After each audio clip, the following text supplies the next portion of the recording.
नमस्कार, India news Haryana देख रहे हैं आप और मैं हूं आपके साथ ज्योति सांगवान।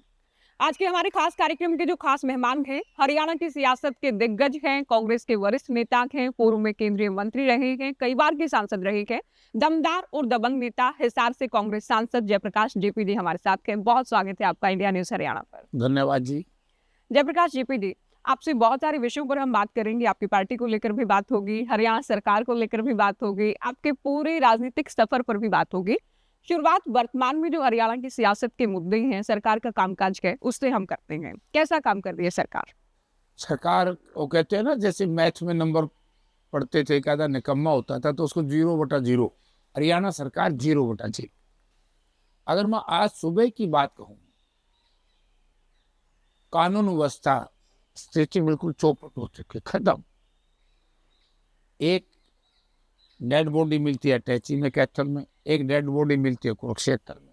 यानी कि जब भी सूर्य की किरण निकलती है और हम अखबार को देखते हैं, आए दिन अपराध ही अपराध, यौन शोषण का कितना बड़ा इशू चल रहा है।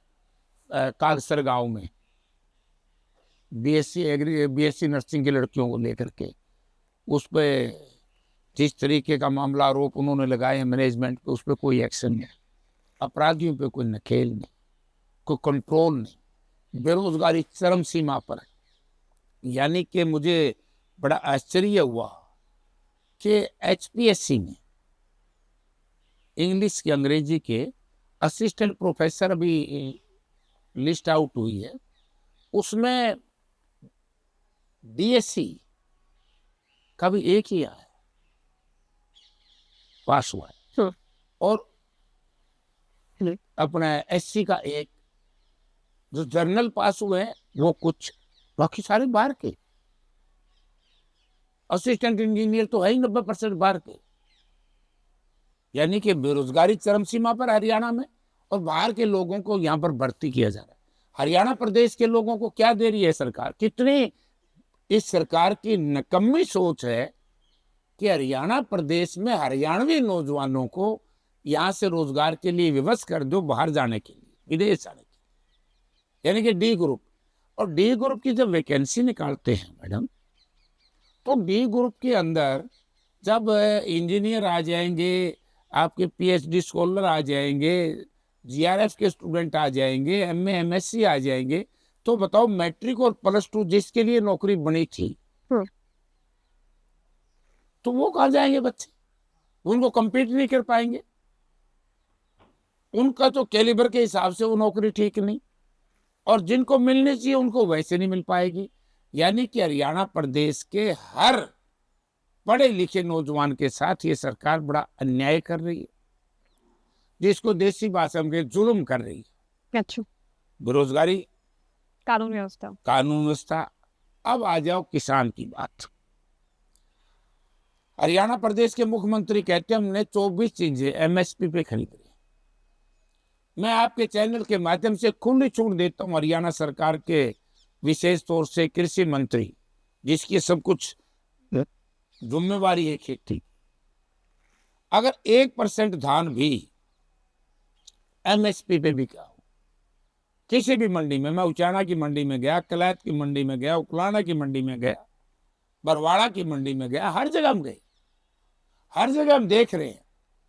यानी कि किसान को ये कह करके तुम्हारा मॉइस्चर ज्यादा है, तुम्हारा फॉर्म मटेरियल इसमें ज्यादा है, इसलिए आपको पूरा रेट नहीं मिलेगा, आपकी बिकेगी नहीं, तो किसान को 2-3 दिन 4 दिन परेशान करके फिर आड़ती के माध्यम से ये कहला आ जाता है कि भैया आप सस्ती दे दो। चुनाव से पहले भी आप लोग कहते रहे कि किसान, युवा, बेरोजगारी, कानून व्यवस्था, बहुत सारे मुद्दे हैं। फिर जनता इतनी ही परेशान थी तो बदलाव क्यों नहीं किया हरियाणा में? आप लोग क्यों नहीं सरकार बना पाए? आपको अभी तो पता नहीं लगा, वोट चोरी कर ली, वोट चोरी कर ली। और हमारे कहावत है, ये सरकार, हरियाणा सरकार क्यों नहीं टिक रही? आपने देखा होगा, परसों पलवल में किसी ने एक उद्घाटन कर दिया, फिर दूसरे ने उसके ऊपर कर दिया, किसी ने शिलान्यास कर दिया, दूसरे ने उसके ऊपर कर दिया। हरियाणा प्रदेश में किस तरीके से अमर्यादित भाषा का, विधानसभा में अमर्यादित भाषा का इस्तेमाल हुआ, ये क्यों हो रहा है? हमारे हरियाणवी में कहावत है कि चोर के पैर नहीं होते। वोट चोरी से बड़ी सरकार है, जनता का मैंडेट इनके खिलाफ था, इसलिए ये परेशान हैं। फिर तुम्हारी सारा खुलासा आदरणीय नेता प्रतिपक्ष राहुल गांधी जी ने कर दिया है। अब ये चूं चूं करे तो उसको लाभ नहीं। क्या बीजेपी का कोई नेता या चुनाव आयोग इस बात के लिए सामने आया कि ये गड़बड़ नहीं हुई? और अब तो आप देख रहे हो SIR शुरू की है हरियाणा में, आपको खुद पता लग जाएगा कितने वोटें कम होंगी। ये सारी वोट चोरी की वोट थी, बड़ी ठगी की है। यानी कि एक एक मकान पे 500 वोट, विदेशी नारियों की अब वोट, इससे बुरी बात क्या हो सकती? आप कह रहे सरकार ने अन्याय टिक रही है, बीजेपी ने तो इतिहास बना दिया, तीसरी कत्ल बार कर कोई भी दिया पार्टी प्रजातंत्र सत्ता में का, ये आई भी है। इतिहास है। ये भी इतिहास बना ये है। भी इतिहास है कि प्रजातंत्र का कत्ल कर दिया। इतिहास में इस तरीके से कभी नहीं हुआ था। किसी की भी सरकार आई गई, सरकारें बनी है बिगड़ी हैं, लेकिन ऐसा कत्ल कभी नहीं किया प्रजातंत्र का जो इस सरकार ने किया। तो इसलिए बीजेपी को लोग माफ नहीं करेंगे। अब समय इनका आ गया, लोगों को पता लग गया भाई क्या हुआ है। आप लोग क्यों नहीं हार को स्वीकार करते हैं? पहले ईवीएम को लेकर कहते थे, फिर कौन वोट कहता नहीं चोरी, करता? वोट हार तो चोरी, स्वीकार दो, जो हारता है वो करता ही सरकार है। चोरी। तो मैं क्यों क्यों करूं, क्यों करे चोरी? आज ये काम जनता अपनी बात पे आ गई। तो आपको याद होगा एक बार बिहार में लालू प्रसाद जी की गवर्नमेंट और अटल बिहारी वाजपेयी साहब उस वक्त पार्लियामेंट कितना शोर मचा। तो जब इनके साथ हुआ था, जबकि कुछ नहीं हुआ था बिहार में। आज भी बिहार की जनता इंडिया गठबंधन को वोट देना चाहती थी, लेकिन वो बड़ा शोर मचाते थे जब विपक्ष की सरकारें होती थी। कोई कांग्रेस पे आरोप लगाते, कोई क्षेत्रीय पार्टियों पे आरोप लगाते। लेकिन आज क्या हरियाणा में हुआ, क्या बिहार में हुआ, क्या महाराष्ट्र में हुआ, यानी कि लाखों लाखों वोट काट दी बिहार में, वरना इंडिया गठबंधन का सरकार को वहां को रोक नहीं सकता। जनता इंडिया गठबंधन की सरकार। तो ये वोट चुन चुन कर विरोधियों के वोट- काटे गए, बीजेपी के अलावा दूसरी पार्टियों के ये भी काटे गए। वोट चोरी है मैडम। 10-10 हजार रुपए चुनाव से एक दिन पहले महिलाओं के खाते में डाल दिए, ये भी वोट चोरी है। हाँ। बड़ा जुल्म किया है प्रजातंत्र के साथ ही। तो हरियाणा में जब 0 से 5 आप लोग लोकसभा में आए, तब वोट चोरी हुई थी या अभी विधानसभा में ही हुई है? वोट नहीं हुई, जब भी हुई थी, लेकिन लोगों ने मन बना लिया था कि भाई हमने सरकार वोट चोरी भी कर ले। इतना भारी मैंडेट कांग्रेस पार्टी के पक्ष में आया था। मैं उदाहरण दे रहा था, गोपाल कांडा जी का एक बयान आया था कि मेरे को तो मनोहर लाल जी ने कह दिया था भाई अभय सिंह के बेटे को जितवा दो रानिया से। तो दोबारा कंट्राडिक्ट किया, उनका विरोध नहीं आया। वो बयान का क्या मायना है?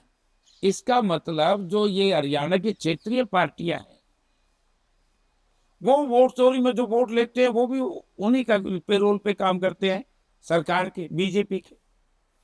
कुरुक्षेत्र का जो इलेक्शन हुआ, आपको याद होगा, लोकसभा का, अभय सिंह चौटाला जी खड़े थे। उनको तो 70,000 के आसपास वोट आई। और जो हमारा इंडिया गठबंधन का उम्मीदवार था, आम पार्टी का उम्मीदवार था, जिसका कांग्रेस का सुशील गुप्ता, सुशील गुप्ता जी, वो केवल 30 या 31,000 के आसपास आ रहे। अगर अभय सिंह चौटाला ना खड़े होते हो, जीतने के लिए तो खड़े हुए, खड़े हो। प्रजातंत्र में हर व्यक्ति को निर्दलीय या पार्टी को अधिकार है कि वो चुनाव लड़े, लेकिन ये भी देखना चाहिए कि वो चुनाव जीतने के लिए लड़ रहे हैं या किसी की सहायता के लिए लड़ रहे हैं। तो हमें नुकसान हुआ। तो आप लोगों की मदद करते हैं आप लोग ये उम्मीद भी कैसे कर रहे थे कि कुरुक्षेत्र हमारी मदद नहीं कर तब भी रहे। बहुत बयानबाजी हुई थी। नहीं, उस वक्त भी हुई थी, मैं आज भी कह रहा हूँ। हम ये नहीं कह रहे कि जनता ने सोचना पड़ेगा। अभय सिंह से हम मदद नहीं मांग रहे, किसी और से मदद नहीं मांगेंगे।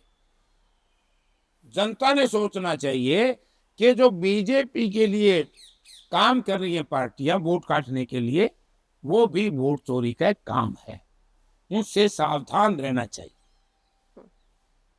तो साफ हो जाएगी बीजेपी। अब भी देखो ना, जो कहते थे बीजेपी का संगठन, कांग्रेस का संगठन भी नहीं था हरियाणा में, उसके बाद कुरुक्षेत्र आ रहे हम कुल 30,000 के आसपास। भिवानी हमारे मित्रों ने बड़ा धोखा किया हमारे साथ, हमारे साथ 40-45,000 के आसपास। हम यहाँ गुड़गांव में आ रहे सारे 65-70,000 के आसपास, बहुत छोटे मार्जिन पे हम चुनाव आए। तो इसलिए हम कहते हैं कि लोकसभा में लोगों ने, जब जनता चुनाव लड़ती है ना, लोकसभा का चुनाव जनता लड़ रही थी, विधानसभा का नहीं लड़ा जनता ने। नहीं जनता लड़ रही थी, लेकिन वोट काटू आ गया ना बीच में, उन्हें खराब कर दिया, यही मैं कहना तो वो चाहता तो आपके हिसाब से लोकसभा में भी थे वोट काटो, कुरुक्षेत्र की तो आप बात कर रहे हैं ना। कुरुक्षेत्र की नहीं, हर जगह खड़े थे, हमारे यहाँ भी खड़े थे, हिसार में भी, हर जगह छोटा छोटा नुकसान किया सब पार्टियों ने। तो ये मैं ये नहीं कहता ये हालात तो जयप्रकाश जेपीजी हमेशा रहेंगे। कांग्रेस ये कैसे सोच सकती है कि मैदान में कोई हो ही ना, नहीं, सीधा हम कह रहे हैं कि मैदान में हो, मैदान में हो, लेकिन अगर उन पार्टियों पे जनता का विश्वास हो। आज भी आप देखिए, जो हरियाणा की 2 क्षेत्रीय पार्टियां हैं, लड़खड़ा रही है कि नहीं, आप बताइए। लड़खड़ा रही है ना, फिर आपके पुराने साथी लड़खड़ाऊ पार्टी को वोट ही नहीं देना चाहिए। वो तो खुद ही कह रहे हैं हमें तो वोट दिया ही नहीं। मुकाबला तो बीजेपी और कांग्रेस में था, कांग्रेस हारी अपनी कमियों की वजह से। डायरेक्ट हुड्डा साहब को लगातार टारगेट करते हैं। चलो उनको तो रात ने भी विपक्षी पार्टी जो है हुड्डा साहब भी दिखाई देते, क्योंकि हरियाणा प्रदेश में अगर कोई मास लीडर आज के दिन है हरियाणा में, चौधरी भूपेंद्र सिंह हुड्डा है। और ये बात जयप्रकाश नहीं कहता, ये बात जनता कहती है, जिसके नाम से वोट पड़ते हैं। बाकी तो बीजेपी हो चाहे दूसरी पार्टी हो, वोट ही नहीं बच रहा, खत्म है।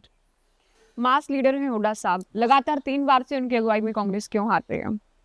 नहीं, 3 बार लगातार अगुवाई उनकी नहीं रही, तो कौन होता? कैसे? 2019 में शायद चुनाव से ठीक पहले उनको जिम्मेदारी दे दी। 1 महीना पहले, 1 महीना पहले। देखो 1 महीना पहले आदमी क्या कर सकता है। मैं तो खुद ही 20 दिन पहले कांग्रेस ज्वाइन करी थी, मैं तो इंडिपेंडेंट एमएलए था। और 2014 में कांग्रेस के अंदर उच्च पदों पे थे हरियाणा के, उन्होंने किसी भी प्रलोभन के तहत या किसी बेईमानी के तहत हरियाणा प्रदेश में इस तरह का माहौल कर दिया था, छोड़ के बीजेपी में दौड़ गए, तो उससे माहौल खराब। कौन लोग थे उनके पद पर? जनता जानती। नहीं, आप जो गए थे 14 खुद ही बता देते हैं। 14 में जो गए थे सभी के नाम है, तो उससे माहौल खराब। 19 में पार्टी की प्रेसिडेंट थी हमारी बहन कुमारी सैलजा, उनको भी थोड़े दिन पहले जिम्मेदारी दी। अब वो कटे आए थे, एक साथ ही, एक ही साथ आए, बिल्कुल। मिनट था, टाइम नहीं था। अब की बार हमारा पक्का था 24 में सरकार बढ़ती तो वोट चोरी हो गई। देखिए, हुड्डा साहब के विरोधी ये कहते हैं 67 सीटें आई जब उनको सीएम की जिम्मेदारी मिली थी, 40 पर ले आए हुड्डा साहब, फिर 15 पर ले आए, फिर उसके बाद आप भले ये कह दें 10 साल सीएम तो वो रहे ना, फिर आप ये कह दें लोग छोड़कर चले गए, या 19 की आप बात कर लें, जब कांग्रेस ने वोट मांगी होंगी 10 साल के हुड्डा साहब के कार्यकाल को लेकर ही मांगी गई होंगी। आज भी जो ये 38% के आसपास वोट मिली, ये हमने हुड्डा साहब के जो 10 साल के काम थे उसी पे ही वोट मांगे, जो हम 37 जीते, 5 MP जीते, ठीक है ना जी। और जब हुड्डा साहब पार्टी प्रेसिडेंट बने हैं तो उस वक्त शायद कांग्रेस की 8-9 सीट थी, और पार्टी प्रेसिडेंट बनते ही 8 से 22 सीट पे लेके आए, और 22 से 65 पे लेके आए, और 9 लोकसभा लेके आए। ये तो हुड्डा साहब लेके आए ना। ये जो 67 सीटें आई थी, आप ये कह रहे हैं कि हुड्डा साहब ही लेकर आए थे? तो यही थे ना उस वक्त पहले पार्टी। चौधरी भजनलाल को जो क्रेडिट दिया जाता है कि उनके नाम पर चुनाव लड़े, आज स्वर्ग में है चौधरी भजनलाल जी, उनके बारे में मैं कुछ नहीं कहूंगा। जो स्वर्ग में जाता है उनके बारे में चर्चा नहीं होनी चाहिए। वो अच्छे आदमी थे, नहीं अच्छे आदमी थे, तभी तो उनके अगुवाई में इतनी सीटें आई ना। उनके चाहने वाले मानते हैं चर्चा नहीं करनी चाहिए। आज हुड्डा साहब के काम पे चर्चा करनी तो चाहिए। उनका क्रेडिट भी तो किसी और को नहीं दिया जाना चाहिए ना, जयप्रकाश पार्टी कांग्रेस भाई देखो। और फैक्चुअली जो चीजें वो तो रह जाती हैं, जो स्वर्ग में चले जाते हैं चले जाते हैं, लेकिन जो फैक्ट हैं, जो बातें हैं, वो तो रह जाती हैं, वो तो चर्चा होती रहेगी। कांग्रेस पार्टी का सिस्टम था, तो कांग्रेस पार्टी के नाम से, क्योंकि उस वक्त नेता प्रतिपक्ष पहले पीसीसी प्रेसिडेंट हुड्डा साहब रहे। आपको याद दिलाना चाहता हूं, आप लोग भी जरा याद कर लिया करो। जब स्वर्गीय चौधरी ओम प्रकाश चौटाला इस प्रदेश के चीफ मिनिस्टर, तो 9 किसान पुलिस की गोली से मारे थे, याद हो? तो हुड्डा साहब हमारे पार्टी प्रेसिडेंट थे, हम एमएलए थे, जेल से पद यात्रा चली थी और दिल्ली आए थे, रामलीला ग्राउंड में रैली हुई, पर राष्ट्रपति जी को ज्ञापन दिया। तो हवा बढ़ी, एक दिन हवा नहीं बढ़ती, बढ़ती रहती है, तब वो तेज तूफान बन जाता है। तो ये जो लोग इस तरह का दुष्प्रचार करते हैं, वो बेचारे फ्रस्ट्रेटेड हैं। अच्छा, या मानसिक संतुलन भी कई बार और मौन ऊपर नीचे हो जाए तो बिगड़ जाता है। लेकिन हुड्डा साहब ने बहुत काम किया प्रदेश में, और आज भी हरियाणा प्रदेश में मास लीडर के नाम से प्रदेश। शीतकालीन सत्र अभी गुजरा है हरियाणा का, उसमें भी ये चर्चा हुई कि जो खुद को सीएम फेस मान रहे थे वो भी सभी हलकों में नहीं गए। हुड्डा साहब को लेकर कृष्ण बेदी कहते हैं कितना 44 या ऐसा कुछ आंकड़ा दिया गया कि कैंपेन ही नहीं की हुड्डा साहब ने। की क्या बात करें, कृष्ण बेदी बेचारा खुद ही परेशान है। हुड्डा साहब क्यों गए 44 में? हुड्डा साहब शायद हर जगह गए। कैसे मानूं इस बात को? किसी के कहने का किसी का जवाब थोड़ा मैं दूंगा। नहीं, विधानसभा में सबसे ज्यादा विधानसभा में घूमे, खूब घूमे, हर जगह गए। तो ये झूठ है ये बात कि 44 जगहों पर ही गए। हाँ। झूठ बोल रहे हैं, विधानसभा में झूठ बोल रहा है। फिर आप सब क्या बोलते हैं क्या नहीं बोलते, उनका ये बाई डिफॉल्ट आए हुए लोग हैं। अच्छा, ये तो कुछ भी बोलने, बड़े बड़े बोलने लोग हैं। तो विशेषाधिकार हनन प्रस्ताव भी फिर आना चाहिए, अगर गलत कहा जाए और बड़े नेता के खिलाफ अगर कहा जाता है। इस बार तो हम देख रहे थे हुड्डा साहब को कुछ भी कहा जाता है, विकास सहारण से लेकर तमाम जो युवा विधायक है वो नारेबाजी लगातार कर रहे थे उनके। देखिए, जो विकास सहारण हो या जस्सी हो या दूसरे साथी हो, चाहे हमारे अशोक अरोड़ा जी हो या गीता जी, दूसरे लोग सब बोलते हैं, एक नहीं बोलता। मिसेस खट्टक है, वो शकुंतला खट्टक, सारे बोलते हैं, बोलेंगे, बोलना चाहिए। क्योंकि अगर नेता के ऊपर कोई गलत बात करता है, जो हमारे नेता प्रतिपक्ष है, जो भूपेंद्र सिंह हुड्डा, तो इनका फर्ज है बोलना। आप ये देखिए, विधानसभा के अंदर पिछले 2 सेशन से मैं देख रहा हूं, ये मर्यादित भाषा है क्या? कौन सी? जो पिछले सेशन में कुछ बीजेपी के लोग भिड़ गए, अच्छी बात थी, गोबर खाने वाले। तो मैं तो नाम नहीं लूंगा। चलो, वो तो कार्रवाई से हटा भी दिया गया, तो हटा दिया। मतलब हरियाणा सरकार तो ये भी कह रहे ना कि इस तरीके से बीजेपी एक ये जो विधायक हैं, इनको यूं पता नहीं, मेरे समझ में नहीं आ रहा है, ये किसी को कुछ समझ ही नहीं रहे। क्योंकि बेचारे मैंडेट से, जनता के मैंडेट से तो सरकार नहीं बनी, जनता के मैंडेट से सरकार नहीं बनी, सरकार बनी है दूसरे तरीकों से। तो इसलिए इस तरह की बात करते हैं। मैं एक ही बात कहना चाहता हूं कि आज हरियाणा प्रदेश की जनता बड़ी दुखी और परेशान। देखिए, 37 विधायक आप लोगों के जीते, वोट फीसद के हिसाब से बात करें 1% से भी कम अंतर रहा, आधा % है ना, नहीं रहा ज्यादा अंतर। उसके बाद आप कहते हैं जो हुआ वोट चोरी की वजह से हुआ। जिस सिर पर आप कहेंगे जीत का ताज सजना था, तो हार का ठीकरा भी तो वहीं फूटेगा ना। नैतिक जिम्मेदारी क्यों नहीं ले रहे हुड्डा साहब या कांग्रेस क्यों नहीं नैतिक जिम्मेदारी ले रही है? नैतिक जिम्मेदारी चोरी कर ली जब, अरे भाई मैंने क्यों बोली 1 किला मान लो, और वो मैंने काट ली, काटने से मेरे समझो ना, बिल्कुल के काट के और उस हरियाणा से हूँ मैं, हरियाणा के लोग भी हमें देख रहे हैं, ठीक है, थ्रेसिंग कर ली, और एक न्योड़ो ला गया करे से, न्योड़ ला लिया, और जिम्मेदार सो गया परला पास है, चोर खिलाड़ बांध लेंगे, तो तड़के तो अगला नहीं होगा, मैं मेरी क्यों लेके जाएंगे? वो क्या करे बेचारा, वो तो सुत्या था। तुम इतनी मेहनत की रखवाली करनी थी ना। निर्वाचन आयोग कहते कि गड़बड़ी हुई, तो बीएलए क्या कर रहे थे आपके? मैं आपकी इसी बात पर नहीं बच रहूंगा, उसने वहां नहीं हुई गड़बड़, नहीं वहां भी तो आप लोग कह रहे हैं ना, इतनी एक ही महिला कई जगह वोट डाल जाती है, बहुत सारी बातें कही राहुल गांधी ने। नहीं, राहुल जी ने सही कहा कि बीएलए होता है, बीएलए की बात कर रही हूँ मैं, बीएलए ही कर रहा हूँ। अब उस वक्त हमने नहीं पता था कि इतनी बेईमानी पे उतर जाएंगे। अच्छा, इन्होंने तो प्रजातंत्र के साथ जलालत की है बीजेपी। आज तक आजादी के बाद इस तरह का जुल्म कभी नहीं हुआ जो इन्होंने किया।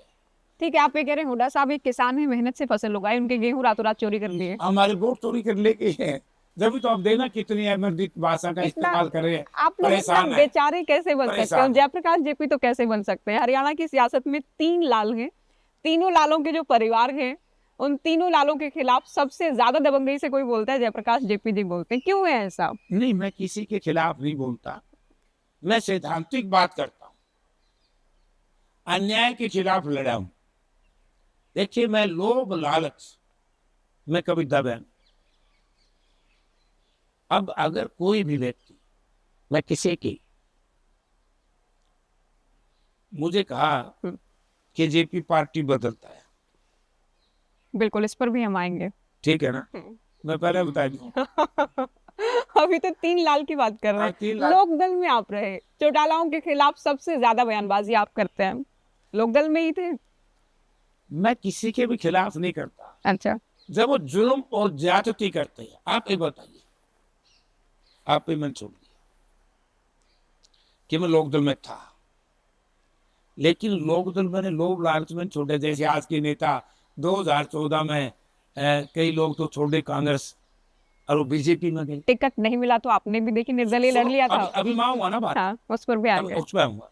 तो वो कांग्रेस में गए ना, नहीं इसमें बीजेपी में गए ना, कांग्रेस छोड़ के पद लिए ऊंचे ऊंचे जाके, और पार नहीं पड़ी फिर वापिस। जयप्रकाश की जब लोकदल में बिगाड़ हुआ, क्योंकि लोकदल का शीर्ष नेतृत्व तो मेरी लोकप्रियता से परेशान हो गया था, अच्छा, मुझे अपमानित करना शुरू किया। लोकदल के ही उस वक्त के हमारे साथ के लोग आज भी जीवित हैं। यहाँ तो क्या कि कुछ काली भेड़े हैं, या तो पार्टी छोड़ जाओ, नहीं बाहर निकालूंगा। जब इस तरह के शब्दों का इस्तेमाल हमारे खिलाफ हुआ और मेरी लोकप्रियता से परेशान किसने हो कहा गए, काली भेड़? जो जयप्रकाश जेपी को? हमारी पार्टी की शीर्ष नेतृत्व तो लोकदल में, चौटाला साहब के लिए क्या विचार है? जो भी नाम ना लेने ना में क्या ना, ना परेशानी जो है? सुरक्षित हार गया हमारे लोकदल के तो ये नेता, तो आपने कह ही दिया फिर। कुछ नहीं चर्चा नहीं करूंगा मैं, वो मैंने जब एक बार कह दिया, जो इस धरती पे नेता नहीं स्वर्ग में है, मैं उनकी कोई बात नहीं करूंगा। तो मैंने पार्टी छोड़ी। पार्टी जब मैंने छोड़ी, मैं कहाँ गया? कांग्रेस में नहीं गया, राज कांग्रेस का था। आज तो नेता भाग लेते हैं राज की तरफ। मैंने स्वर्गीय चौधरी बंसीलाल की पार्टी ज्वाइन की, याद होगा। फिर 95 और 96 में हमने सरकार बनाई। 96 में मैं एमपी बना 2 लाख वोट से।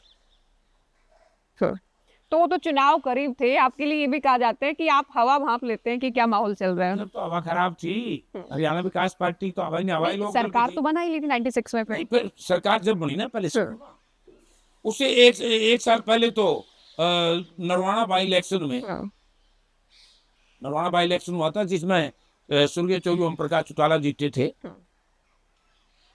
तो जब चौधरी ओम प्रकाश चौटाला चुनाव जीते, तो रणदीप कांग्रेस के उम्मीदवार थे, 18-19 हजार से हारे थे। और हरियाणा विकास पार्टी बीजेपी गठबंधन की कुल 3300 वोट आई थी, 3300। जिस पार्टी की 8-9 महीने पहले 3300 वोट आई हो, 3300 वोट आई हो, तो उस पार्टी में गया। नहीं, नरवाना तो आप जानते हैं कैसा हल्का है, जहां पर चौटाला परिवार और रणदीप सुरजेवाला, शमशेर सुरजेवाला, इनका ही प्रतिद्वंद्विता चलती रही, मजबूत रहे ये लोग। मैं आप सबसे भी आगे लड़े, रहा, वो तो फैक्ट है ही मैं है। सबसे आगे रहा। वो तो है ही है। मैं वैसे में बता रही हूँ, जब आप तीसरे नंबर बीजेपी पे के लिए आए थे, कहते हैं, तीसरे नंबर पे आए थे। बीजेपी के लिए कहते हैं। अच्छा, आप जब चुनाव लड़ते थे, क्योंकि आप नरवाना ले गए पूरे मामले को, कई बार फायरिंग होना, विवाद होना, गोलियां चल जाना, क्यों इतने प्रकरण और विवाद जयप्रकाश से जुड़े हैं? क्या वजह है? ये बताया ना, ये बड़े परिवार मेरी लोकप्रियता से परेशान है, क्योंकि इनके जो नेक्स्ट पीढ़ी है वो जयप्रकाश का मुकाबला राजनीतिक तौर से नहीं कर पाई। तो जयप्रकाश को दबाने का प्रयास हुआ, लेकिन जयप्रकाश ने, मैंने बताया ना। नहीं, आपकी बातें और आपके किस्से इतने, हम इधर सवाल लेकर चलेंगे, उधर बातें निकल जाएंगी, तो जहाँ जो बातें हो रही दर्शक सुन रहे हैं। जब 1997 में मैं हरियाणा विकास पार्टी का एमपी था, स्वर्गीय चौधरी बंसीलाल इस प्रदेश के मुख्यमंत्री थे, भाजपा गठबंधन, भाजपा हमारे साथ। मंडियाली कांड हुआ, किसानों पर गोलियां चली थी, 3-4 किसान शहीद हुए थे। तो मैंने उस वक्त हमारी सरकार का विरोध किया था और मुझे स्वर्गीय चौधरी बंसीलाल जी ने पार्टी से निकाला था। ये रिकॉर्ड की चीज है। मैं पार्लियामेंट में इंडिपेंडेंट एमपी के रूप में रहा था। तो मैं नेताओं से पूछना चाहता हूं, जब 3 कृषि कानून, किसान विरोधी कानून, किसान के दुश्मन, खेत और खलिहान और किसानी को खत्म करने का षड्यंत्र में भाजपा का साथ दिया, तो वो तो मेरे खिलाफ कुछ न कुछ कहेंगे। चाहे उन्होंने पक्ष 2 प्रकार का था, एक पक्ष, एक अप्रत्यक्ष और प्रत्यक्ष। किसी ने वोट डालने उसके पक्ष में मतदान किया, किसी ने विरोध नहीं किया, किसी ने विरोध नहीं, समर्थन किया। समर्थन किया। ये क्या है, जननायक जनता पार्टी ने समर्थन किया, लोक दल ने अप्रत्यक्ष रूप से समर्थन किया। इस्तीफा भी दे दिया था अभय चौटाला ने, तो इस्तीफा भी दे दिया था कृषि कानूनों के खिलाफ। फिर बीजेपी के पक्ष में वोट गिर दिए, बीजेपी के पक्ष में वोट गिर दिए। जयप्रकाश को जब देखा भाई किसान के साथ जुल्म हुआ, तो मैंने पार्टी का विरोध किया था। मैं इनको मानता अच्छे जो आज ये घूम रहे हैं जयप्रकाश के खिलाफ प्रचार करते, कि उस वक्त मौका था जब 3 कृषि विरोधी कानून पार्लियामेंट में पेश हुए थे, उस वक्त विरोध करके बाहर आते जयप्रकाश की तरह। उस वक्त तो मलाई खाने के लिए सरकार का साथ देते रहे, और वो चाहे हम को लोग मानने को, कौन मानेगा भाई। अच्छा, दुष्यंत चौटाला से मैंने बात की, तब मैंने उनसे पूछा कि कुछ लोग ये कहते हैं तब आपको रिजाइन कर देना चाहिए था, बड़े नेता बन जाते। तब वो कहते हैं कुछ लोग रोहतक झज्जर से खटखट टोल प्लाजा पर लोगों को भेजते थे, वो एक फेक नैरेटिव बनाते थे कि दुष्यंत हमारे साथ आकर बैठ जाए, किसान दुष्यंत के साथ लग झूठ बोलते हैं। हम खटखट में इतने मजबूत थे, हमारा इलाका है, रोहतक से नहीं आए, हम खुद लड़ रहे थे। आप लोग फिर आप ही बैठा रहे थे लोगों को वहां पे, आप लोग तो नहीं, क्योंकि किसान तो देखिए थे ही थे। हाँ, हमने तो फैसला कर दिया था। मैं व्यक्तिगत तौर से तो जब 4 किसान शहीद हुए तभी मैंने पार्टी का विरोध किया था, और अभी मैं पार्टी विरोध में था सरकार के। मैं तो खुला विरोध करता हूँ। हम किसान के घर में पैदा हुए हैं, किसान के लिए, मजदूर के लिए, प्रदेश के लिए सब कुछ करने के लिए तैयार है। तो आपका ये कहना है कि अभी जो चौटाला परिवार है, क्योंकि आपकी टक्कर राजनीति के हिसाब से नहीं कर सकते, इसलिए बौखलाहट है, आपके खिलाफ बोलते हैं। नहीं, टक्कर टोकर तो प्रजातंत्र में आपस में नहीं होती, वो तो जनता फैसला करती है।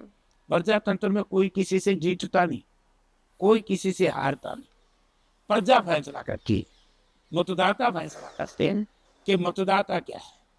मतदाता जयप्रकाश के पक्ष में मतदान कर देते हैं, तो इसलिए स्वाभाविक है कि जिसके पक्ष में मतदान होगा वही मजबूत हो, व्यक्ति कुछ नहीं। प्रजातंत्र में मैं बताना चाहता हूँ इन परिवारों को भी जो अहंकार में डूबे हुए हैं, उन्होंने भी सबक सीख लेना चाहिए कि आप कोई कुछ नहीं, जयप्रकाश कुछ नहीं, मैं जो कुछ हूँ जनता का, जनता का। कितने विवाद जुड़े हुए हैं जयप्रकाश जीपी से? नहीं, मेरे से विवाद एक भी नहीं। अच्छा, विवाद तो इन बड़े परिवारों से है। विवाद तो उन लोगों से जुड़ा हुआ है जिन्होंने किसानों के विरोध भाजपा का साथ दिया, मतदान करा, जिन्होंने भाजपा का प्रत्यक्ष अप्रत्यक्ष रूप से समर्थन किया, उनके साथ विवाद जुड़ रहे हैं। मंडियाली कांड हुआ तो उन्होंने, जैसे मैंने विरोध किया, तो जब उनका समय उन्होंने विरोध नहीं किया, तो मेरे साथ कोई विवाद नहीं जुड़ रहा। ये 2, 3, 4 परिवार है जो हमारे इलाके में हैं, तो मेरे से परेशान है। किसी से विवाद वो होता है। देखिए मैडम, आज तक की राजनीति में जयप्रकाश के ऊपर या मेरे परिवार के ऊपर चरित्रहीनता का आरोप नहीं लगा। या तो बहुत परिवार चरित्रहीनता में डूबे पड़े, हमारे ऊपर भ्रष्टाचारिता का आरोप नहीं लगा। मुझे कमजोर करने के लिए षड्यंत्र जरूर थे। आरोप तो देखिए कई लगे। हाँ, आप कह रहे हैं उस तरह के नहीं लगे हैं। ये दो ही आरोप खतरनाक है, चरित्रहीनता, भ्रष्टाचारिता। आरोप क्या लग गया? झूठा बोला जयप्रकाश ने किडनी वाला था एक तो। बताओ क्या, कहाँ मिला केस? मेरा नाम आया उसमें? हाँ, जांच करवाई गई, जांच हुई, मेरा नाम आया कहीं? ये जांच से क्यों भागते हैं? करवा लो सारे जांच। जो सेक्स स्कैंडल हुए हैं, जो करप्शन के स्कैंडल हुए हैं, उनमें सब नेता जांच करा लो, पता लग जाएगा कौन परिवार क्या है। तो जयप्रकाश का मुकाबला नहीं कर सकते। मैं तो आज भी, मेरे ऊपर 302 का पर्चा दर्ज करवा दिया राजस्थान में, तो उसकी भी जांच हुई, मैं उसमें भी निकल गया। जब स्वर्गीय चौधरी ओम प्रकाश चीफ मिनिस्टर थे, लोकदल की सरकार थी, भाजपा उसमें सहयोगी थी, मेरे खिलाफ डकैती का पर्चा दर्ज करा दिया, मैं उसमें भी मेरे चार्ज भी नहीं लग गया। आज सुनकर के आप हैरान हो गए, इन केसों में मेरे पर चार्ज भी नहीं लग पाया। मेरे ऊपर जब मैं बहुत छोटी उम्र का था, हमारे गांव की जमीन को लेकर के कैथल में पर्चा दर्ज करवा दिया, लोकदल की सरकार थी। पर्चे तो बहुत दर्ज हुए आपके। मेरे खिलाफ पुंडरी में झूठा पर्चा दर्ज करवा दिया। तो मैंने सबकी जांच करवाई ना, मेरे खिलाफ विजिलेंस में केस डलवाए, सबके सब खत्म हुए। मेरे खिलाफ उस वक्त की इनेलो भाजपा सरकार ने सीबीआई को चिट्ठी लिख दी कि इसकी जांच करो, वो भी मेरे खिलाफ क्लियर हुआ मैं। तो जब मैं तू नहीं करता तो ये भी खुला हो मेरे एक तरह कह दो ना, इसलिए मेरे से परेशान है आपसे लोग नहीं है, ये लोग कुछ परिवार कुछ परिवार आपसे उस परेशान है। हाँ। अच्छा, आपको लेकर ये क्यों कहा जाता है कि आप लोगों के पैसे लेकर चले गए या लोगों के पैसे वापस नहीं करते? चुनाव प्रचार के दौरान बहुत बार आपको लेकर कहा गया। मैं तो किसी ने कहा कौन से घर अच्छा। को गंदा मैंने बेरे में खुला बैठा हूँ, आपके सामने बातें नहीं पहुंची। आदमपुर बाई इलेक्शन आपने लड़ा, तब भी लोगों ने कहा कि ना मेरे से किसी ने कुछ आज तक नहीं किया। मैं ठग प्रवृत्ति का आदमी नहीं। अच्छा, आज जिसने कहा आ जाओ, आज भी मैं तैयार हूँ। आपके विरोधी तो देखिए कह देते थे जब आप वो समझे नहीं भाई मैंने क्या कहा है। राजनीति में सबसे खतरनाक आरोप है चरित्रहीनता का, दाग ही, भ्रष्टाचारिता का, करप्शन का। मेहनत मैं सबसे ज्यादा करता हूं, लोगों के सुख सुख में मैं सबसे ज्यादा रहता हूं। तो ये चंद परिवार मेरे खिलाफ और क्या करेंगे? यही मिथ्य प्रचार, दुष्प्रचार करेंगे, मिथ्य जिसके ना सिर ना पैर, इसलिए फेल हो जाते हैं। क्या एक चुनाव में मेरे खिलाफ पर्चे बांट दिए, बोला जेपी किडनी काट के बेचेगा। ये सारी बातें देखी हैं पब्लिक डोमेन में। लेकिन अच्छी बात है कि आप पूरी बेबाकी से उन पर बात करते हैं, उन बातों से भागते नहीं हैं आप। लेकिन पब्लिक ने मान्या नहीं कि जेपी सही आदमी है, तुम गलत हो। उनको दंडित किया, जेपी को निर्दलीय भी जितवा दिया। अच्छा, ग्रीन ब्रिगेड इंडिपेंडेंट भी जितवा दिया मुझे। हाँ, और जब अब सोचो, जब मैं इंडिपेंडेंट जीता, देश में बीजेपी की सरकार थी, प्रदेश में बीजेपी सरकार बनी, मैंने समर्थन बीजेपी का नहीं किया। मैंने पहले से पता था कि ये ठीक नहीं है, किसान विरोधी है, मैंने कांग्रेस का साथ दिया, हुड्डा साहब का साथ दिया। हुड्डा साहब का साथ दिया आपने? हुड्डा साहब और ग्रीन ब्रिगेड पे नहीं, देखिए आपको जब अभी आप कह रहे हैं कि हुड्डा साहब मास लीडर हैं, सभी उन्हें कोसते हैं।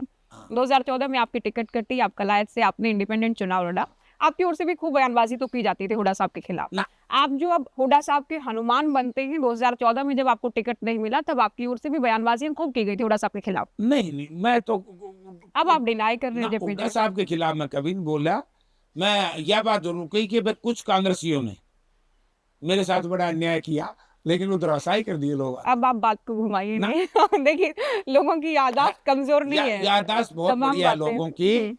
ये परेशान लोग हैं, इस तरह की बातें करते हैं। बात यह टिकट कटे तो गुस्सा आता भी है। आया था आपको गुस्सा? गुस्सा तो स्वाभाविक है, लेकिन ये देखो ना, यही चीज मैं बताना चाहता हूँ कि जयप्रकाश ने लोभ और लालच के वशीभूत जनता के दिए हुए मैंडेट का दुरुपयोग नहीं किया। नहीं, बीजेपी तो खुद ही बहुमत में थी, बीजेपी तो खुद ही, क्योंकि बीजेपी ने आपको अप्रोच किया क्या हमारे साथ आइए? खूब कराया। अच्छा, क्या जाइए हमारे साथ? खूब कराया। कोई ऑफर दिया बीजेपी ने आपको 2014? पता नहीं क्या क्या दिया, क्या जैसे? मैं क्यों बताऊं? नहीं, कुछ कहा गया हो कि मंत्री बना देंगे, चेयरमैन बना देंगे, हमारे साथ आ जाइए। अंदर की बातें नहीं बतानी चाहिए।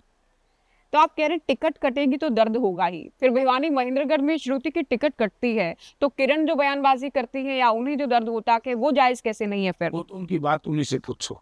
अलग अलग समय पर अलग अलग टिकट कटने के होते हैं। अच्छा। मेरे तो कोई था ही को नहीं, मेरे ऊपर तो कोई आरोप नहीं था। उन पर क्या आरोप थे? उनसे पूछो। नहीं, आप उस वो वक्त बताएंगे, भी मैंने मेरी बात कही है। खुलकर ही बोले थे, वो भी आपके खिलाफ खुलकर बोली थी। वो कुछ बोले, हाँ। वो उनकी बात वो बोले। आप बचना चाह रहे हैं अभी? मैं कोई बचता नहीं हूँ, मैंने मेरी बात बोल दी। आप जब कह रहे टिकट कटने का तो दर्द होता है, तो वो उनका दर्द जायज नहीं था क्या? जी, आप ही बता दीजिए मुझे। बात यह है कि मेरी जो टिकट कटी तो मैंने चुनाव लड़ दिया, इंडिपेंडेंट चुन लिया, बस टिकट कटे तो चुनाव लड़ना चाहिए। उनको चुनाव लड़ना चाहिए था। मुझे, मैं उनकी बात नहीं करता, मैं जो चुनाव लड़ना था मेरा फर्ज था, मैं लड़ लिया, मैं सही था तो लोगों ने जिता दिया। देखो ना, अब मैंने कभी भी पार्टी में रह करके इस तरह का गलत काम नहीं किया। पार्टी में रहकर गलत काम नहीं किया, ऐसा नहीं किया कि भीतर घात कर दिया या उम्मीदवार के खिलाफ ना आपने। वो नहीं काम करता, मैं तो जो बाहर भी तड़ा इकट्ठा करूं, हम्म। अंदर उंदर लड़ा नहीं करता। क्या तो खिलाफ ही है या फिर साथ ही है? ऐसे नहीं, पार्टी के साथ दगा नहीं करना। पार्टी के साथ दगा नहीं करना चाहिए, या तो आप पार्टी में रहो या फिर पार्टी छोड़कर ही चले जाओ। मैं तो छोड़ ही देता था। तो फिर वो तो पार्टी छोड़ ही गई, तो वो कदम ठीक और ठाक था। छोड़ो यार, उनकी बात मैंने नहीं करनी, मैं किसी के बारे में कोई चर्चा नहीं करूंगा। जन देखो, प्रजातंत्र आप में किसी के बारे में जनता सब चर्चा ना जानती है। करेंगे तो हो ही नहीं सकता, सारी बातें घूम फिर कर आप पर ही रुकती हैं यहाँ पर। जनता सब जानती है, सबके बारे में जानती है। अब आप अभी मैडम 29 चुनाव देखना क्या हो। तो कुछ लोग 2014 में जो पार्टी छोड़कर गए थे, उनके लिए आप कहते हैं काफी लोग छोड़कर चले गए थे, इसलिए भी हमारा जो पार्टी परिणाम कम रहा था। तो इस बार भी तो कुछ लोग छोड़कर गए, वो भी नुकसान होगा, रहा होगा आप लोगों को। किरण चौधरी भी जिनमें से थे। पता नहीं मुझे, अब कौन गया कौन नहीं गया ये सब जनता देखेगी, जनता जानती है सब कुछ। मैं तो मेरे बारे में इंटरव्यू मैंने मेरे बारे में बताया कि मैंने ना कभी जनता के साथ विश्वासघात किया, ना मैंने पार्टी के साथ। क्योंकि आप हुड्डा साहब के साथ चलते हैं। हुड्डा साहब एक ऐसे नेता हैं, बहुत बातों के जवाब नहीं देते। जब हम उनसे इंटरव्यू करते हैं, एक तो कहते हैं ये हाइपोथेटिकल बात है, मैं जवाब नहीं दूंगा, पर्सनल मैं नहीं किसी पे देना कमेंट। चाहिए, नहीं लेकिन देना आप उनकी Personal जगह आप comments जवाब नहीं दे करना देते हैं। कई बार लगता है कि हुड्डा साहब को जो बोलना होता है वो जयप्रकाश जेपी बोल देते हैं, उनके विरोधी क्या को। बोल दिया, सभी पर तो बोलते हैं जेपी किस साहब। पे बोलता हूँ मैं? चाहे चाहे हम किरण की बात करें, उस वक्त की हम बात करें, चाहे हम फिर भजनलाल परिवार की बात करें, किसी की भी हम बात करें, या देखो- जो भी पार्टी देखो, सुनो छोड़कर मेरी बात। कांग्रेस से जो लोग मैं- हैं हुड्डा साहब पर एलिगेशन लगाते हुए। मैं आज एक बताता हूँ कि पहली बात तो यह है कि स्वर्गीय चौधरी भजनलाल जी का परिवार और हम आपस में चुनाव लड़ते हैं, हाँ, एक दूसरे के खिलाफ, लेकिन हमारे अंदर इतनी कटुता नहीं थी जो आजकल है। ज्यादा हो गई है। आजकल ज्यादा गंदा बोलते हैं नेता, जब साथ रहते जब अच्छा बोलते, छोड़ देते फिर गंदा बोलते। लेकिन मैंने शायद 3-4 चुनाव,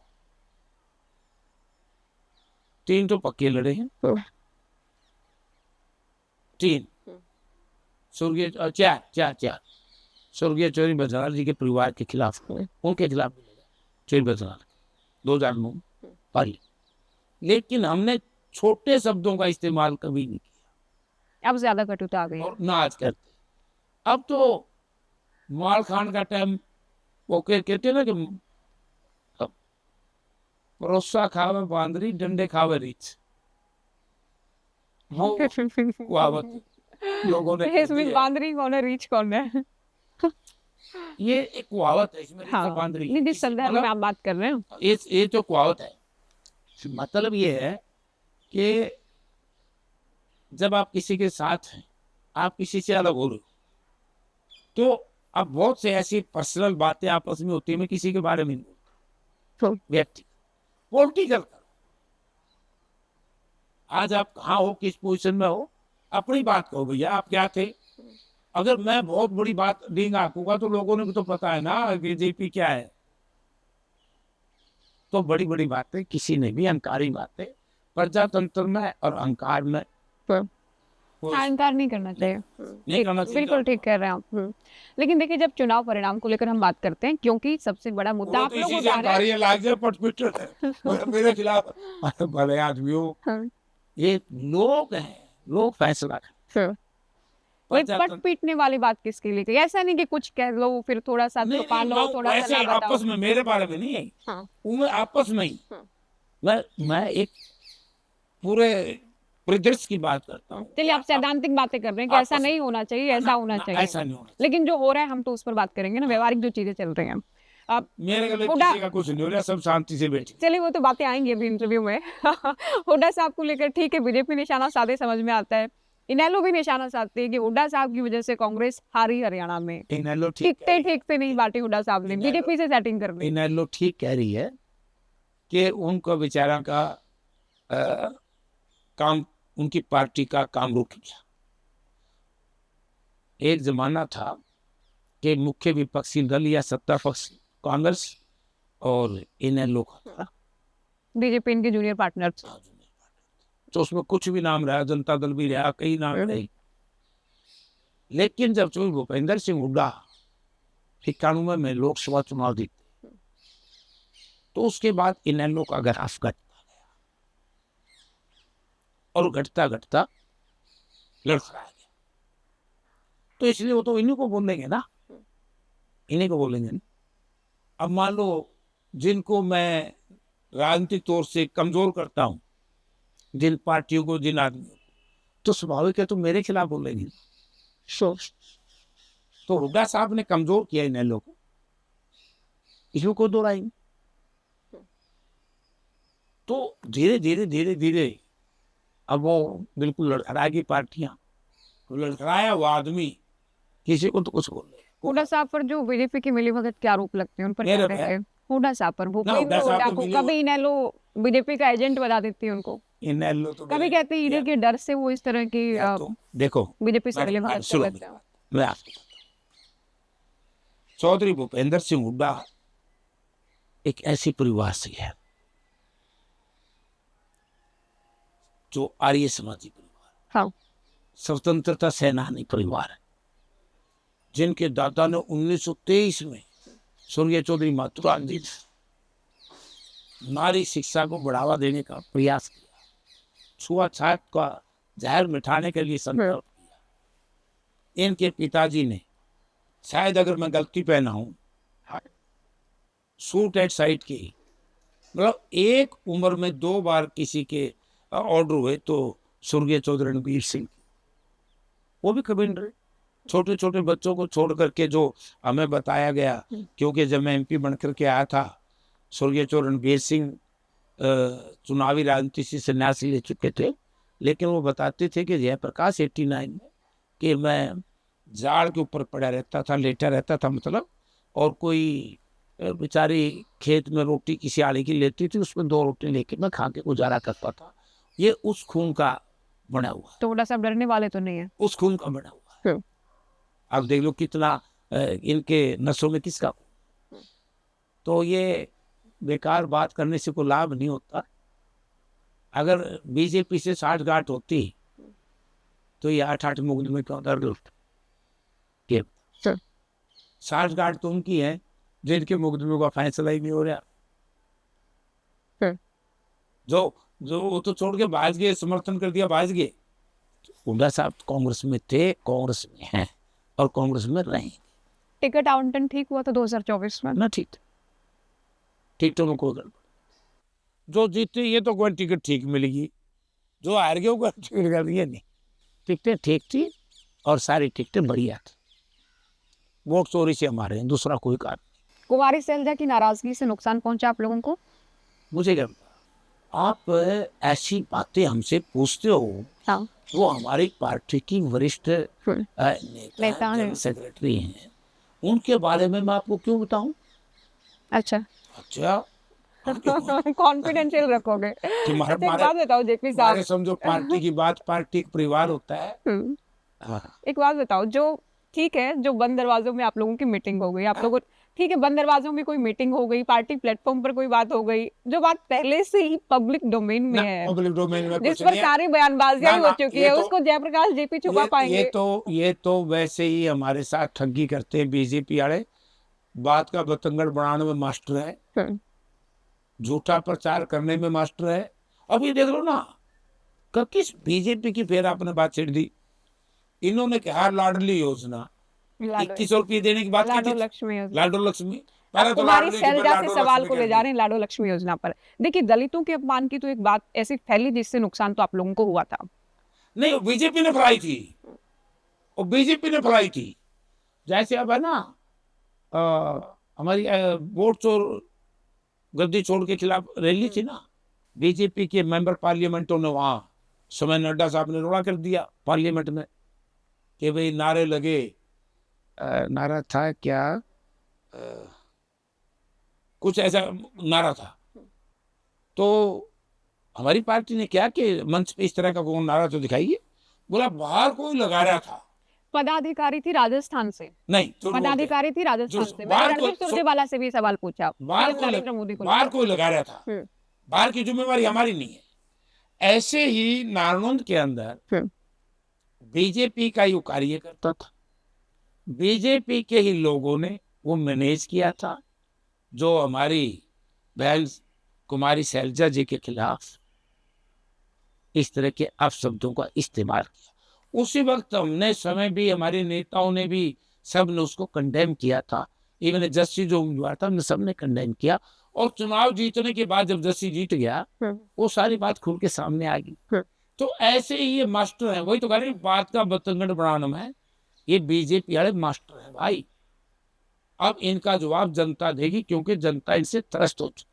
ठीक है, बीजेपी वाले तो मास्टर हैं, लेकिन आपकी ही लोकसभा क्षेत्र की हम बात करें, नारनौल और उकलाना को लेकर भी चर्चाएं थी कि ये भी कुमारी शैलजा के हिसाब से अगर टिकटें दे दी जाती तो शायद वो कैंपेनिंग में खुलकर साथ आती है, मजबूती से एकजुट होकर चुनाव लड़ पाते। पार्टी जेपीजी बांटने का काम, टिकट बांटने का काम तो हाईकमांड का, उसमें मैं कहाँ से आए क्या? वो तो हाईकमांड ने जो दिया है सोच समझ के दिया है, और दोनों जीत भी की, दोनों जीत गए, पार्टी दिया, उसमें मेरा कहाँ गया?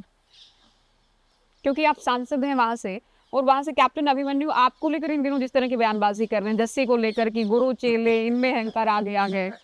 अच्छा, क्या कहेंगे आप? मेरे में कोई आदमी ये कह सकता है कि अहंकार है, जस्सी में कोई कह सकता है अहंकार है? कैप्टन अभिमन्यु कह रहे हैं। वो पता नहीं क्या, कौन क्या कहता है, कोई कारण हो, कोई कारण होगा तो उन्हें से पूछिए। आप ये कह रहे हैं आप में कोई अहंकार नहीं किसी वजह से? इनको तो, ये तो सारे राजनीति में बच्चे हैं। मैं आज से 37 साल पहले तो केंद्र में मंत्री बन गया था, जब इन्होंने दिल्ली का राह नहीं देखा था, बहुत से नेताओं ने दिल्ली की पार्लियामेंट की घड़ी नहीं देखी, तो उस वक्त मैं केंद्र में मंत्री था। अगर अहंकार अंधा गलत काम करता, अहंकार से तो गलत काम होता है ना, ये कर दिया ना कई परिवारों ने, तो जयप्रकाश में भी होता, गिरफ्तों में हुआ। ग्रीन ब्रिगेड से लेकर गुलाबी पगड़ी गैंग तक का सफर कैसा रहा? गैंग में इसलिए कह रही हूँ क्योंकि हुड्डा साहब के विरोधी कहते हैं गैंग उसे। मैं बताता हूँ, ग्रीन ब्रिगेड हमने बनाई इलाहाबाद, जब विश्वनाथ प्रताप सिंह जी, जो आज स्वर्ग में भारत के प्रधानमंत्री के रहे, आदरणीय हैं, हमने उनके चुनाव में कहा, और बड़ा ऊंचा नाम रहा ग्रीन ब्रिगेड का। और ये ग्रीन ब्रिगेड को लंबी नहीं चली, फिर 88 में बनाई, 90 में मैं मंत्री बन गया, 92-93 में के आसपास मैंने पार्टी छोड़ दी, खत्म कर।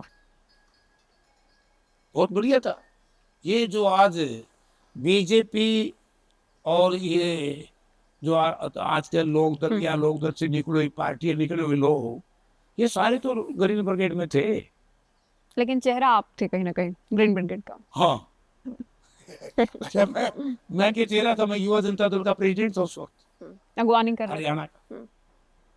तो उस वक्त कोई आरोप हो उन सालों का, तो अब मुझे कहना, अब बाद में को आज को कह दे मैं ग्रीन ब्रिगेड रहा हूँ, तो या कल कह दे, या कल बीच में कोई बात नहीं, मेरा कोई जिम्मेवारी। जहां तक सवाल है गुलाबी गए, ये गुलाबी पगड़ी पगड़ी, ये किसी ने भी नहीं कहना चाहिए, नहीं कहना चाहिए। अगर हम फिर उन पिछली बातों पे ले जाए तो अच्छा शब्द किसी के प्रति भी नहीं बोलना चाहिए। गुलाबी एक खुशहाली का चिन्ह होता है, तो गुलाबी मैंने तो इंडिपेंडेंट लोकसभा लड़ी थी 98 में, मेरा तो खुद का चुनाव झंडा जो गुलाबी था, मैं लोकसभा में इंडिपेंडेंट लड़ी है 1998 में। इस आज से 2.5 लाख वोट लिए थे मैंने इंडिपेंडेंट लोकसभा में भी। आज ये जो लोग मुझे क्रिटिसाइज करते हैं, लड़के तो देख लो। तो आप ताऊ देवीलाल के साथ, चौधरी बंसीलाल के साथ, अब है आप भूपेंद्र हुड्डा साहब के साथ। तो ये जो 6 पार्टी वाली बात कह रहे हो, केवल बौखलाहट में ही कह रहे हैं? फिर बौखलाहट, परेशान है। आपकी पार्टी में रहकर आपकी पार्टी के ही नेता आपसे ही परेशान है, कमाल की बात है। मैं किसी से परेशान नहीं, कोई मेरे से परेशान, पता नहीं कौन परेशान है, पार्टी में क्यों परेशान होंगे। उनको तो मैं ला भी देता हूँ, 10 वोट दिलवा देता हूँ, नुकसान तो नहीं करता। क्योंकि जिनके चरित्र पर दाग लग जाते हैं वो मुझसे जरूर परेशान। अच्छा। अपना दाग ठीक कर लो भाई, मेरे से क्यों कोई भी ना परेशान। आपने कहा मैं तो 10 वोट, आप इस बात को पूरी कीजिए पहले, फिर आप कह रहे हैं मैं तो 10 वोट दिलवा ही देता हूँ। आपको लोकसभा में दिलवाई इस परिवार ने कुछ वोट? कैंपेनिंग में आए थे आपके साथ चौधरी वीरेंद्र सिंह और ब्रिजेंद्र सिंह की हम बात कर नहीं, रहे हैं। अब मैं हमारी पार्टी की बात चैनल पे नहीं करूंगा, जनता को पता, उचाना पूछाइए, मैं नहीं बोलूंगा। हम चैनल पे नहीं करेंगे, ये लोगों से पूछो, मैं नहीं बताऊं। सद्भावना यात्रा भी चल रही है, आपको मैं कुछ आपको इनवाइट किया गया था? ना पता नहीं, कुछ चिट्ठी छठी देगा हाँ, कहा तो गया ब्रिजेंद्र सिंह की ओर से। पार्टी की नहीं थी ना यात्रा, पार्टी की यात्रा नहीं थी। पार्टी ने बयान दे दिया, उसमें क्या चर्चा का विषय नहीं। लेकिन कुछ लोग तो जा रहे हैं, कुछ अलग अलग नेता। वो तो कोई रोक ही नहीं रहा किसी को, जिसका मन करे जाए, जिसका मन करे ना जाए, उसमें क्या। तो आपके खिलाफ फिर चाहे कोई 6 पार्टी वाली बात कहे या चुनाव प्रचार में आपकी मदद की कोई भी बात कहे, जयप्रकाश जेपी मुझे तो लग रहा है इसी इंटरव्यू में अभी अभी ये स्टैंड ले रहे हैं कि मैं बयान नहीं दूंगा। नहीं मैंने तो मेरे को 6 पार्टी को नहीं, तो काम बता दो भाई, कोई और बता दो। तो आप कहो ना कि ब्रिजेंद्र सिंह झूठ बोल रहे हैं और साबित करके दिखाएं। मुझे नहीं पता कौन क्या कह रहा है क्या नहीं, मैं किसी चक्कर में नहीं पड़ता। देखो, हर किसी आदमी का जवाब देने के क्योंकि शुरुआत तो आपने ही की थी ना कि जो बीजेपी में चले गए थे, आप बीजेपी से आए हैं। नहीं, मैं तो कुछ नहीं करता, मैं किसी को कुछ नहीं कहता, मैं तो अब भी कहता हूँ भाई। मैं एक बात अब भी कहता सर, कि कोई भी हो, पार्टी जब छोड़नी चाहिए जब कहीं जनता का अपमान हो या खुद के स्वीकार पुट्ठे से। मैंने बताया ना, लोग तो छोड़ दिया, बड़ा अपमान हो गया था जनता का और मेरा। और हरियाणा विकास पार्टी इसलिए मालूम हुआ चुन बंसीलाल से, क्योंकि किसानों को गोली चला दी थी, 4 किसान मंडियारी में मर गए थे, और वो उस किसानों की उसमें शोक सभा में गया था, तो मैंने नहीं पार्टी छोड़ी। तो बंसीलाल ने मुझे आज सही मायने में देखो ना, तो मैंने पार्टी नहीं बदली। अच्छा, अगर सही देखो, जब मैं मंडियारी की किसानों की सभा में चला गया ना, तब मेरे पार्टी से निकाला था। जो फायरिंग वाली बात बीच में छूट जाती है, फायरिंग वाला क्या किस्सा है? गोली चलने का या आपके चुनाव के दौरान? अरे गोली मैं क्या ना चलाऊं था, मेरे तो लोग चलावे हैं। हाँ, आप पे चलने का। हाँ, ये गोली चला देते हैं मेरे को, बताओ, मेरे से परेशान है, मेरे से लोग परेशान है, अब मुझे दबाना चाहते हैं गोली दिखा करके। मैं आप नहीं डरते? नहीं डरते? मैं जनता से डरता हूं। ऐसा तो नहीं कि आप सामने वाले को इतना परेशान कर देते हैं? ना, मैं किसी को परेशान नहीं करता, हाँ। मैं गलत काम ही नहीं करता। अब गलत आदमी अगर परेशान, खुद के बुरे कर्मों से परेशान हो जाए, तो मैं क्या कुछ नहीं। अगर मैं मेरे गलत काम से परेशान हूं, तो आपको क्या दिक्कत है? आपकी पुरानी पार्टी लोकदल को लेकर हम बात कर रहे थे। अभी पिछले दिनों रोहतक में रैली की गई, तब भी आपकी ओर से बयानबाजी की गई। उधर अभय चौटाला की ओर से कहा गया कि आपको थोड़ा सोच समझ कर बोलना चाहिए, बुजुर्ग हो गए, उम्र हो गई आपकी। ना, उम्र कहाँ, उम्र तो बूढ़ा हो गया, अभी बूढ़ा हो गया। अभय चौटाला कह रहे हैं। वो भी थोड़ा छोटा में है, पीछे ही है, लेकिन मैं तो से ठीक है। और बोलने में उम्र के काम करेगी कि सोच समझ कर थोड़ा बयान करें, नसीहत दी आपको। मैं तो गलत बोलता ही नहीं किसी, मैं बहुत सोच समझ के बोलता हूँ, और जो कहता हूँ जिम्मेवारी से कहता हूँ। जिम्मेदारी से कहते हैं, जिम्मेदारी से कहते हैं। अहंकारी शब्द का इस्तेमाल नहीं करता मैं। आप बता दो को गलत बोल रहे हो, बता दो। आपके विरोधी बताएंगे वो तो। विरोधी तो बोलते रहेंगे, विरोधी तो परेशान है ना मेरे से। भाई वो तो यूं तो परेशान आप लोग क्यों परेशान है, मेरे परिवार में कोई राजनीति नहीं करता था। मैंने युवा राजनीति, छात्र राजनीति से शुरू करके धीरे धीरे मैं तरक्की कर गया, और आज जनता ने मुझे बढ़िया मान लिया। मेरे कैरेक्टर से, मेरी ईमानदारी से, मेरी मेहनत से, मेरे संघर्ष से, मेरे त्याग से, मेरे विश्वास से लोगों ने अच्छा मान लिया। और परेशान है, अब कौन कौन परेशान है, मैं किसी इसकी पत्र दिखदार लूंगा। अभय चौटाला ने रोहतक में रैली की, उससे आप लोग क्यों परेशान हुए? मैं कोई परेशान नहीं, हम क्या कांग्रेस नहीं परेशान हुई? ना कांग्रेस परेशान थी, ये नुक्कड़ सभाएं होती रहती, रैली थोड़ी होती। नुक्कड़ सभा थी वो? रैली तो होती है मैदान में। जैसे आपको याद होगा कि विपक्ष साहब के समक्ष कराया था, जो भूपेंद्र सिंह हुड्डा ने, उदय भान जी प्रेसिडेंट थे इस साल, पहुंच गई। हाँ, एक बार प्रधानमंत्री जी आए थे, साल का मैदान देख के आना, कभी जाओ उसी में रैली तो गई हूँ मैं। तो आप कह रहे हैं वो रैली थी, नैलो वाली तो नुक्कड़ सभा थी, होती रहती है। ये तो उसमें थी ना, सैड में। ये सभाएं होती है, साइड में सभाएं होती है, रैलियां होती है, खूब रैली चोर। अभी क्योंकि हुड्डा साहब को लेकर हम बात कर रहे थे, बड़े नेता हैं और बहुत सारी बातें उनके इर्द गिर्द घूमती हैं हरियाणा की सियासत में, किसी भी पार्टी की बात हो। संपत सिंह पिछले दिनों गए, हुड्डा साहब को लेकर बड़ी सी चिट्ठी, उसमें बहुत सारे आरोप कि ज्यादातर लोग भूपेंद्र हुड्डा की वजह से कांग्रेस छोड़कर जाने पर मजबूर हुए चलो सर, कुछ या उनका अपमान करके उनको निकलने के लिए मजबूर किया हुड्डा गया। साहब किसी का कोई अपमान नहीं करते, खुद जाता अपनी मर्जी से, इच्छा से जाता। हाँ। कईया के आदत पड़ जाती है, ये तो ये किसी का कहने से कुछ नहीं होता। मैंने बताया आपको, हाँ। जब आप साथ है किसी की, तब तो बहुत बढ़िया साथ हुआ है, और जब आप साथ छोड़ देते हैं तो वो खराब हो जाता है। ऐसा आप पर भी लागू होगी ये बात? no, मैंने तो मैं तो अभी आप भी चौटाला परिवार के साथ, बंसीलाल परिवार के साथ आप भी थे, नहीं, फिर मैं तो उल्टा तो नहीं बोलता ना। तब वो अच्छे थे, हैं? तब वो अच्छे थे ना अच्छे अच्छे कुछ नहीं, तो तब भी प्रॉपर के अच्छे थे। हिस्सेदार थे। अच्छा। मैं साथ तो नहीं था। हरियाणा विकास पार्टी का हमारा तो समझौता था, बरोबर के थे। साथ तो होता, देखो कि अगर मैं किसी के साथ था तो होते स्वर्गीय चौधरी देवीलाल, ओम प्रकाश,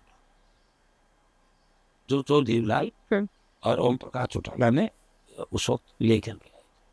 और राजनीति में एक और बता दूं, मैं ये बड़े परिवार से ना, मैं ले आया, अरे भाई तारम तो कोई ले आया हुआ।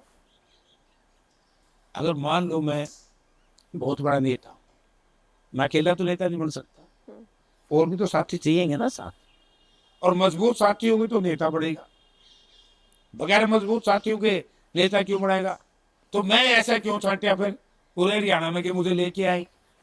कोई काबिलियत दिखी होगी आपने? ये तो उन परिवारों ये भी तो सोच लेना चाहिए कि मुझे ही क्यों लेकर के आए, औरों को क्यों नहीं आए। वर्तमान में कांग्रेस की बात करें, आप लोग 5 सांसद हैं, 4 तो साथ रहते, कुमारी सैलजा उतना साथ नजर नहीं आती आप लोगों की, चाहे हुड्डा साहब के आवास पर जाना हो, चाहे साथ में दिखने की बात हो। आप लोग देखिए, पता आपको भी पता, लोगों को भी, आप लोग साथ लेकर नहीं चलते और खुद से साथ नहीं ना आते। इकट्ठे रहते हैं, जब पार्टी की मीटिंग होती है, पार्टी का प्रोग्राम होता है तो साथ रहते हैं। ये तीनों शैलजा जी चेयरमैन है, हमको चेयरमैन है, दिशा के जी में सारे इकट्ठे बैठते हैं। वो किसने कह दिया धरती, यही तो बात है हमारे खिलाफ, तो तुम प्रचार पर लगे रहो। ऐसा कुछ नहीं है, किसी को आप जेपी जी, बड़ी दिलचस्प बात है कि किसी को आप लोगों के खिलाफ लगने की जरूरत ही नहीं पड़ती है, आप लोग खुद ही लग लेते हैं। कभी इधर से बयान आएगा, कभी उधर से बयान आ जाएगा, कोई खिलाफ बयान नहीं है ना? कोई खिलाफ बयान। कभी एसआरके की बातें हो जाएंगी के उनमें से चला गया आगे। अभी रणदीप भी कभी सुझाव दे देते हैं। देखिए, आपको याद होगा चंडीगढ़ में रणदीप सुरजेवाला की ओर से कहा गया कि ये काफी नहीं, हम कहें कि 37 सीटें आ गई या हमारा वोट फीसद बढ़ा, 46 से ही तो सरकार बनेगी ना। पार्टी के खुद के नेता ही सवाल उठा देते हैं। कांग्रेस में अपने विचार उद्गार करने की सबको छूट, अच्छी बात है। बीजेपी में बोल देते कान पकड़ के दबाई दे बीजेपी वाले। तो देखिए, अब आपने कह दिया ये अच्छी बात है, बयान भी तो आप लोग खुद ही देते हैं। तो बयान गलत, हर आदमी गलत तो सुरजेवाला की बात गलत नहीं है फिर। हर किसी का अपना अपना विचार है, मेरा अपना है, आपका अपना है, तो उसमें क्या है? अब लोगों ने देख लिया, आप देखिए एक एक अखबार में सरकार के 2-2 पेज है। चलिए, सारी बातें आपकी सारे आरोप हैं, ठीक है। सुरजेवाला ने तो खुद ही कहा ना, कुमारी सैलजा ने भी जीत को टिकट आवंटन को लेकर सवाल उठा दिया। मैं यही बात कह रही थी कि मीडिया या किसी के लिए तो करने को आप लोग छोड़ते ही नहीं, आप लोग खुद ही बयानबाजी कर लेते हैं। सब एक है, सबका एक ही मामला, पार्टी के लिए काम करते हैं, अलग अलग सिस्टम, अलग अलग हुआ, हम सब एक, हमारी कोई लड़ाई। बीजेपी की तो लड़ाई तो बीजेपी में है, देख लो, वह तो हम देखो को नहीं। वहां भी हम उनसे सवाल पूछते हैं, एक सल्यानाश करे परसों, उनसे सवाल पूछते हैं, अगले दिन दूसरा करे। विधानसभा में क्या बोल रहे हैं जेपी साहब? अभी इंडिया न्यूज की कॉन्क्लेव थी, मोहनलाल बडोली साहब उसमें आए थे हमारी कॉन्क्लेव में। अच्छा। खुद मैंने उनसे पूछा कि आपको भी बुला लेंगे, आपको तो इंटरव्यू करने आपके आवाज पर हम खुद ही आ गए हैं। आप देखिए, हमने उनसे पूछा कि गुटबाजी तो आप लोगों में भी है, फरीदाबाद में, गुरुग्राम में, आपको भी अगली कॉन्क्लेव जो होगी मंच हम बार बार कर दें, उसमें भी आपको आमंत्रित, आमने सामने भी हम बैठा लेंगे, ठीक है, उसमें भी आप चर्चा कीजिएगा। तो हम एक जिम्मेदार चैनल के नाते हम सभी से सवाल करते हैं, हम बीजेपी से भी पूछते हैं जहाँ उनकी गुटबाजी है। आप लोगों का फर्क इतना है कि आप लोगों की बातें पब्लिक डोमेन में आ जाती हैं। अभी आप देखिए, राव नरेंद्र सिंह को जिम्मेदारी दी गई, दक्षिण के कैप्टन अजय यादव हैं, उनकी ओर से आवाज उठा दी गई। अरे नहीं, आवाज भाई अपनी बात कहने का तो हर किसी को हक है, उसमें क्या बुरी बात है, सब कांग्रेस पार्टी में है। हाईकमान के फैसलों के खिलाफ नहीं, फिर ये कोई सही है, कोई ना पार्टी फैसलों के खिलाफ अनुशासनहीनता नहीं है नहीं, ये जेपी जी? सब पार्टी में काम कर रहे हैं। कैप्टन अजय सिंह पार्टी में काम कर रहे हैं, राहुल गांधी सिंह पार्टी में काम कर रहे हैं, सब काम कर रहे हैं। यही तो खूबसूरती है कांग्रेस की। ये जैसे खूबसूरती है। जैसे भारत पूरा देश अलग अलग विचारधाराओं का, अलग अलग वेशभूषाओं का, अलग अलग भाषाओं का, अलग अलग वातावरण का, अलग अलग मौसम का, जलवायु, और भारत एक है। ऐसे ही कांग्रेस पार्टी एक। अभी आपने थोड़ी देर पहले एक बात कही, या तो पार्टी में रहो या पार्टी छोड़ दो, पार्टी को नुकसान मत पहुंचाओ। कही आपने इसी इंटरव्यू में, तो जो एक दूसरे के खिलाफ बयानबाजी करते हैं पार्टी हाईकमान के फैसलों के खिलाफ, नहीं, कोई पार्टी हाईकमान के या कभी हुड्डा साहब के खिलाफ, वो नुकसान तो होता ही होगा। हमारा कोई खिलाफ नहीं है, कोई नहीं, सब एक है, पार्टी के लिए काम कर रहे हैं। हुड्डा साहब हमारे नेता हैं, प्रतिपक्ष है, तो कोई खिलाफ नहीं, सब एक है। ये तो बीजेपी में है, जो सांस पाड़ दे तो बाहर जाओ है, नहीं तो वो कहते हैं अनुशासन है ये हमारा, ये अनुशासन है हमारा, आज दूसरा को बोल रहे आज डरा के रखते हैं वो लोग। हमारा नहीं, आप लोगों में कोई डर है नहीं, जिसे अनुशासनहीनता कहते हैं, विरोधी। ये जो देखिए, विरोधी कुछ भी कहो, डर तो यार कहीं भी नहीं होना चाहिए। देखो अपने घर में भी डर नहीं होना चाहिए, नहीं होना चाहिए। अपने बच्चे हो तो उनको भी डरा के नहीं रखना चाहिए, अच्छी बात। थोड़ा अनुशासन तो लेकिन सिखाया जाना चाहिए। अनुशासन तो हमारा है।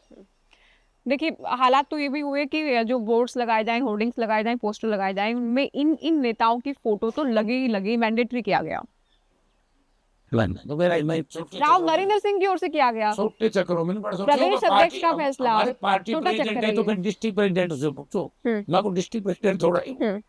ये तो पार्टी ने संगठन खड़ा कर दिया है, पोस्टर छपवाना बनाना ये डिस्ट्रिक्ट प्रेसिडेंट्स का काम है। लेकिन मैं जब कांग्रेस नेताओं से इन दिनों बात कर रही हूँ, वाइंड अप की ओर आएंगे, छोटे छोटे और सवाल कुछ, तो ये वोट चोरी वाली बात जब राहुल गांधी ने कही, उससे पहले हरियाणा कांग्रेस के किसी नेता ने सीधे सीधे क्यों नहीं कहा था कि वोट चोरी हुई है?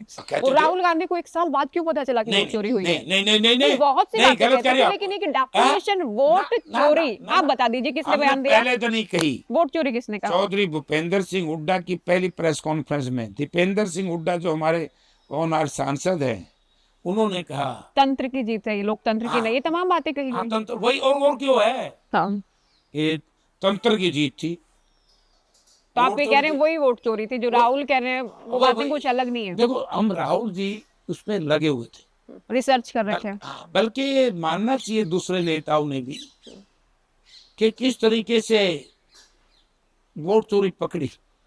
ये बहुत बड़ी चीज है, एकदम नहीं पकड़ी जाती भाई, इस पे काम किया, फिर तथ्य सामने ले आए, इसमें टाइम तो लगेगा ना, एक दिन में तो नहीं सारी चीजें होंगी। आगामी चुनाव में काफी टाइम है अभी, लेकिन उससे पहले आप लोग संगठन मजबूती या कुछ नया करना, इस पर भी काम करेंगे, या अभी निर्वाचन आयोग की कमियां निकालते रहेंगे? लग गए मैं, लग गए। वोट चोरी का प्रोग्राम किया। अब 5 तारीख से पूरे देश में जो नरेगा को ठगी मारी है, नरेगा का महात्मा जी का नाम को खत्म करने का प्रयास करें, और जो मनरेगा की असली मूलभूत सिद्धांत खत्म करके जिस तरीके का ड्रामा है नरेगा खत्म करने का, जो षड्यंत्र हम जनता को बताएंगे। 2 राज्यसभा सीटें भी हरियाणा में खाली होने जा रही हैं, तो उसके लिए आप लोगों की क्या कुछ तैयारी रहेगी? एक कांग्रेस की आ जाएगी, एक बीजेपी की, एक आएगी। तो अब तो उस पर भी इंतजार रहेगा कि कांग्रेस किसे भेजने वाली है। हाईकमांड करेगी, उसमें हमारा क्या लेना देना। निगम चुनाव भी होने वाले हैं आगामी साल में, तो क्या आप लोग सिंबल पर लड़ेंगे? भाई तो पार्टी आगे फैसला करेंगे, मन नहीं देगा, मैं नहीं कर सकता। क्योंकि बीजेपी ट्रिपल इंजन की बात करती है कि हम ट्रिपल इंजन, तो इनका तो पहला इंजन फेल हो रहा है, दूसरा तीसरा फेल है। तो आगामी चुनाव तक कुछ चेहरे बदलने या नेतृत्व बदलने पर कोई विचार, कोई मंथन होगा क्या? क्योंकि बार बार हार हरियाणा जैसे राज्य में जहाँ कांग्रेस मजबूत रही है, विपक्ष के नाते अब भी मजबूत है। फिर कहोगे तो मिथ्या बात है, इन पर चर्चा करने का कोई नहीं। आपका आगे क्या विजन है हिसार को लेकर? हिसार हमारा ठीक है, हम लोगों की सेवा कर रहे हैं, आगे तो पार्टी लोग फैसला करेंगे, मैं क्या करूँगा, मेरा कहने से कुछ नहीं। चलिए बहुत शुक्रिया, आपने बातचीत की वक्त निकाला। जयप्रकाश जेपी साहब को आप सुन रहे थे, हरियाणा के तमाम मुद्दों को लेकर, हरियाणा की सियासत को लेकर, हरियाणा सरकार को लेकर, भूपेंद्र हुड्डा साहब को लेकर, चौटाला परिवार को लेकर, हरियाणा के लगभग सभी मुद्दों को लेकर इनकी ओर से बेबाकी से जवाब दिए गए।